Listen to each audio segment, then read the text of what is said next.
Okay guys, tutorial tayo. Habang hinihintay natin mag-install yung Zone Alarm, gagawa pa ako isa pang video uh, for Komodo. So, Komodo free internet security, may built-in firewall siya. So, pwede nyo siyang i-download sa website. Punta lang kayo dun sa Black Auto AC update dito sa group ko, and then pwede nyo click tong sa mismong website nila or yung na-download ko na installer na in-upload ko sa Google Drive para mabilisan. So mayroong mga screenshots dyan. So once tapos nyo na i-download, double click nyo yung installer. Ito yung lalabas. Click nyo lang yung agree. So basically ang ginagawa pa lang natin dito is installation guide for Komodo, internet security, at yung nauna kanina, yung Zone Alarm firewall. So click next lang natin. So install free version. Hindi natin kailangan ng 24/7 live support. Click next.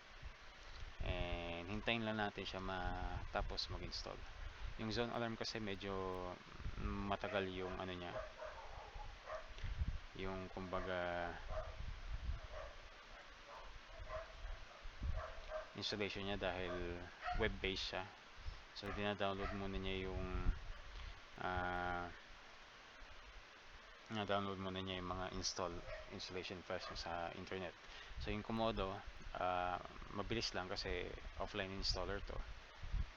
So medyo malaki na kagad yung file niya.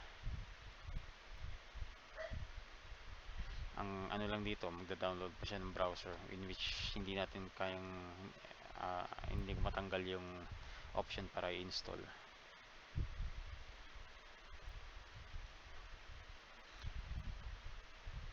So hintayin lang din natin tumatapos, and then once tapos na, tuturuan ko kayo kung paano i-block yung AC gamit itong Komodo Internet Security. So yun lang muna. See you later guys, and hintayin lang natin matapos yung sa Zone Alarm and then yung sa Komodo, then tuturuan ko kayo mag-block ng AC update gamit itong dalawang software, and then at the same time yung sa Windows Firewall.